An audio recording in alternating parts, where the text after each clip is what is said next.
Welcome back to Forester Asks Questions. I'm Tom Coates, I'm a Chartered Forester and I'm on my way to the Institute of Chartered Foresters National Study Tour in Windsor Great Park. On my way down I've spoken to the team at Maydencroft and I'm going to be meeting up with Cora, Gilles and Joe Weston, who are part of the team at Maydencroft, and they're going to show me one of their local estates, and we're going to talk about a few things including productive forestry in the south of England and also about skills and the future of forestry in the UK. I hope you enjoy this episode and please leave any questions in the comments. Thank you.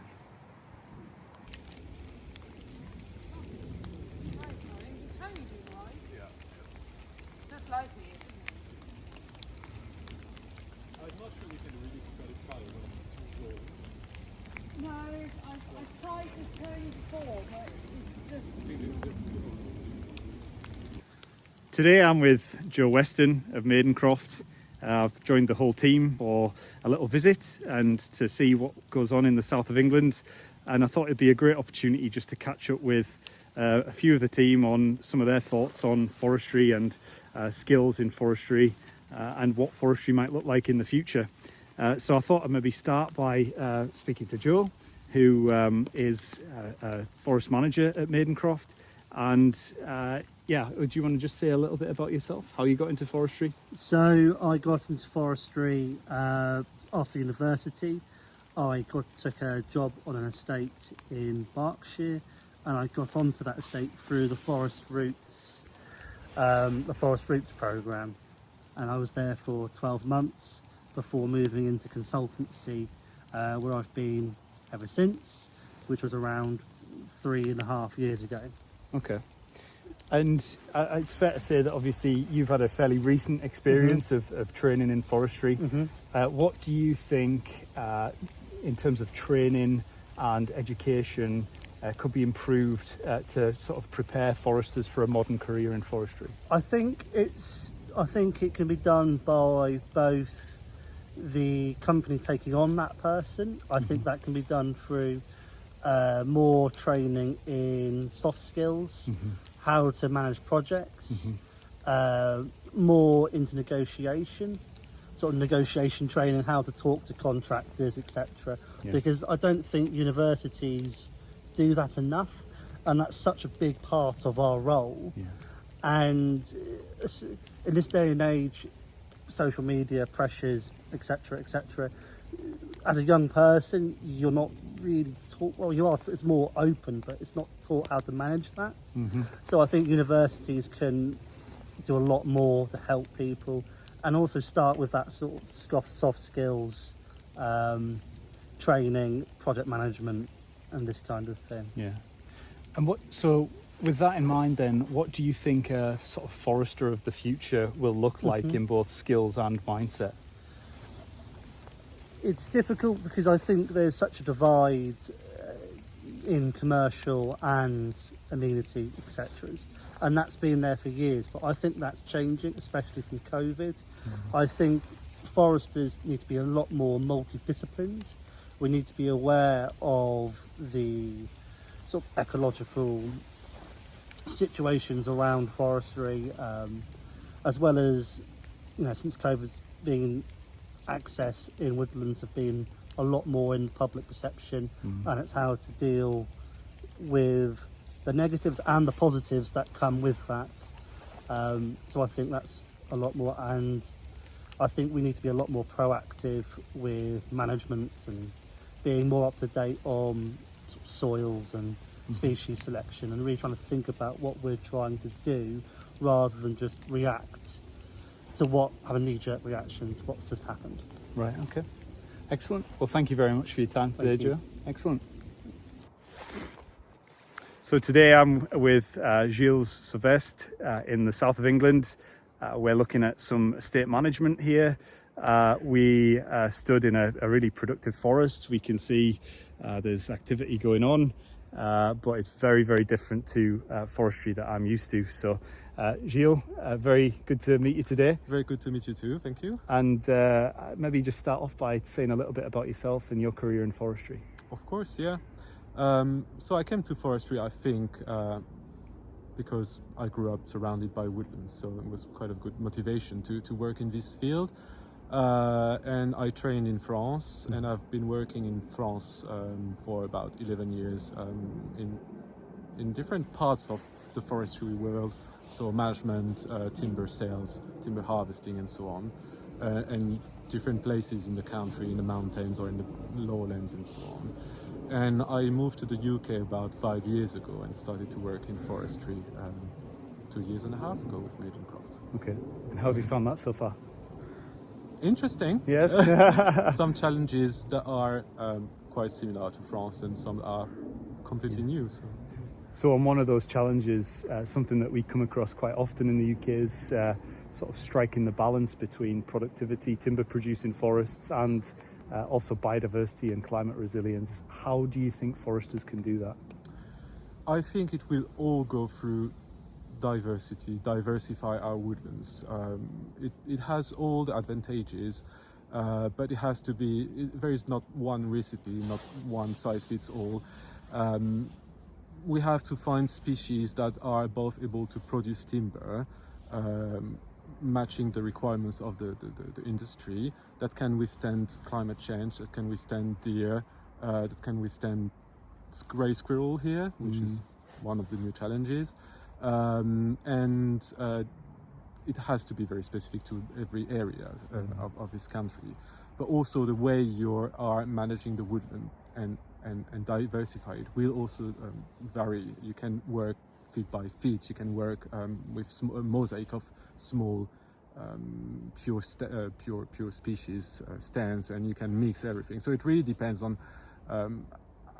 what is the most adapted to your woodlands, and what is also manageable. But I think you will achieve this resilience with this productivity, and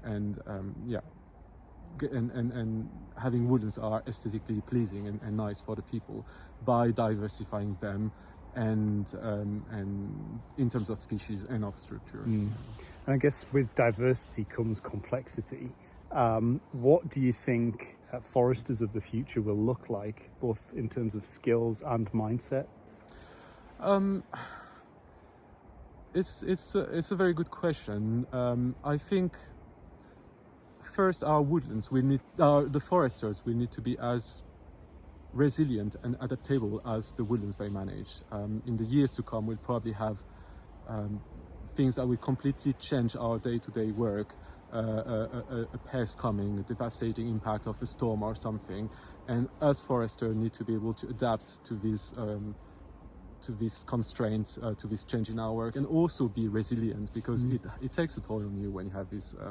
While we lived in France and Europe, for example, with its typographers, you have to be able to take it and keep going, because the woodland will still be woodland, and so to be adaptable, to be resilient, we need to embrace technology. And you asked for example, manage this diversity. I think we need to be able to embrace these innovations, but still keep this ability to read our woodlands, to understand our woodlands, to keep some sensitivity, because in the end, the machine or the technology won't solve everything, and you still need to be able to understand when you get into woodland what's happening there, and how you can manage it in the best way.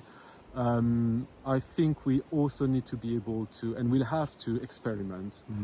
So we have to have this an open mind to new ways of managing, maybe new species.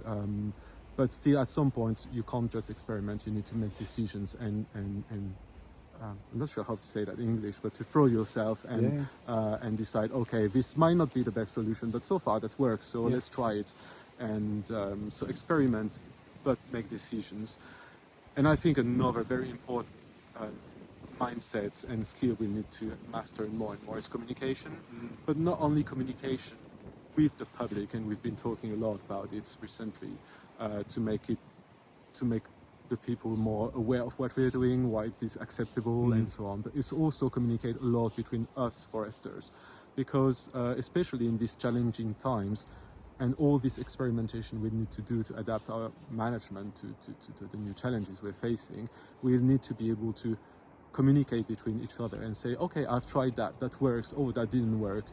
They've tried this in mainland Europe or in another part of the world that worked really well. We really need to be able to tighten this network of foresters and make the best of the knowledge we have accumulated and are going to create in the future.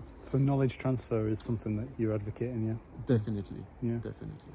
Well, thank you very much for your time today, and thank you for answering the questions. It's great to meet you. Thank you, just saying. Okay, so last but not least, I'm speaking to Cora of Maydencroft. We're on the same estate that I've spoken to Joe and Gilles, and we're just about to finish our site visit. So it was a good opportunity to speak to Cora and maybe get her views on forestry of the future in the UK. So maybe just start by saying a little bit about yourself, Cora, and your career in forestry. Certainly, thank you very much. So I started my career in forestry at a very early age. I started volunteering in a local wildlife enclosure in Germany, which was owned by the German Forestry Commission called Sachsenforst, and that's where I developed my real passion for the environment and especially for wildlife ecology. And from that day I knew I wanted to do something that combines nature and wildlife, but also I wanted to keep my future open, and I felt forestry can really do that because I could go into timber harvesting, or I could go into furniture production or anything really, and that's how I got into forestry. And once I finished my masters, I got in the car, drove to England about 11 years ago, and I'm still here now in the really amazing opportunity of being the head forester for Maydencroft. Excellent. And you've got a really interesting insight into forestry because you've got a different background to others in the UK, where you've got a sort of a perception of European forestry. How do you see forestry in the UK evolving in the next 25 years? Yeah, well, compared to Europe, I think in Europe we don't have the deer and squirrel problems we face in this country, and I think this is something I'm really hoping we get a handle on in this country, is having less deer and less squirrel who munch our trees. We're so deeply careful, and also which means we can be better in producing quality timber. So definitely less deer, and I also hope that we can convince some of the NGOs which are working tirelessly in our country to see that conifers also offer opportunities for habitat and not always sort of the thing we need to blame and we wouldn't want to see in the landscape. So that's sort of my hope for the future.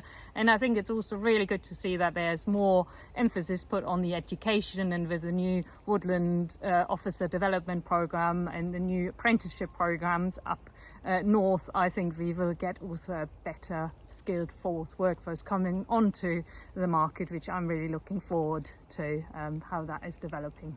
And that's really interesting because it leads perfectly onto my next question, which is how or what skills do you think future foresters will need, both in terms of practical skills and also in terms of mindset?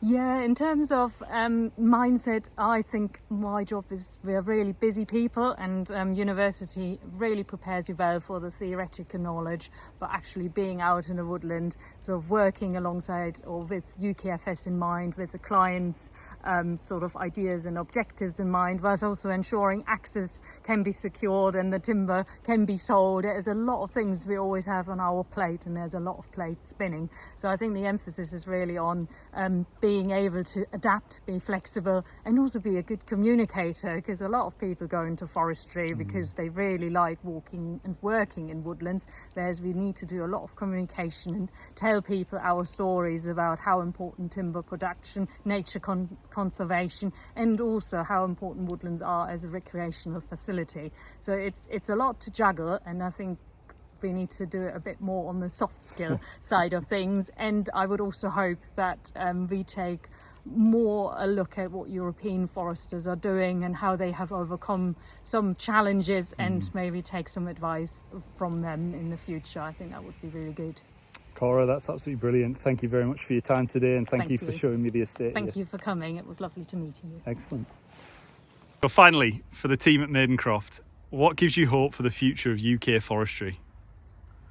I would say the importance of strengthening the communication and the transfer of knowledge and experience between us foresters in this country and with our European counterparts. Continuing to improve on reducing deer and squirrel populations. For me, it's really important that we strengthen the link between the public and us, and also with some of the really well-regarded NGOs, to ensure that we can have a diverse portfolio of tree species, including conifers.